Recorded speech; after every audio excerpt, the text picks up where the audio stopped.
Once again, welcome back to Learning with the Difference, news headlines in English for 16th of July. And first of all, national news. Tamil Nadu Chief Minister M.K. Stalin, who is being treated for COVID-19, is recovering well. Presidential elections, the election will be held on July 18 and results will be announced on July 21. Digital news to be regulated in amended law in a first.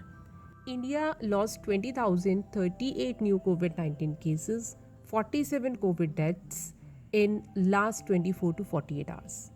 Heavy rains continue in parts of South Gujarat, Saurashtra.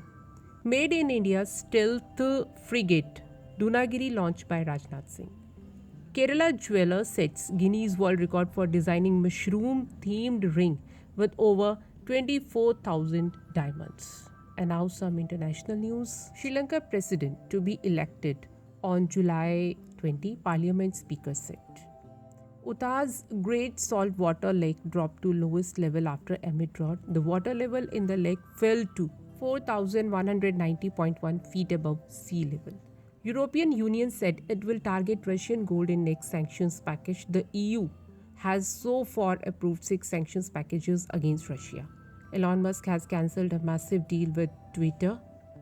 UK elections, Rishi Sunak tops first 2 rounds of voting by Tory members of parliament. Sri Lanka ruling party to nominate Ranil Wickremesinghe for president. UK's first ever extreme heat warning amid record-breaking temperatures. And now some sports news. David Willey said he had found his love of cricket again after being given a second chance at England career.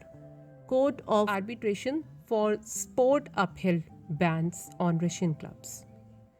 Let's have a look on business news. Sensex snaps 4-day losing run, climbs 345 points, Nifty settles near 16,050. Adani to boost trade lanes with joint Hefaport acquisition. Long-term growth prospects embedded in public capex programs, Finance Minister. Let's have a look on weather. On July 16th, Delhi's maximum temperature will rise to 41 degrees Celsius and minimum temperature will fall to 32 degrees Celsius. And that's all in news. Thank you to all of you.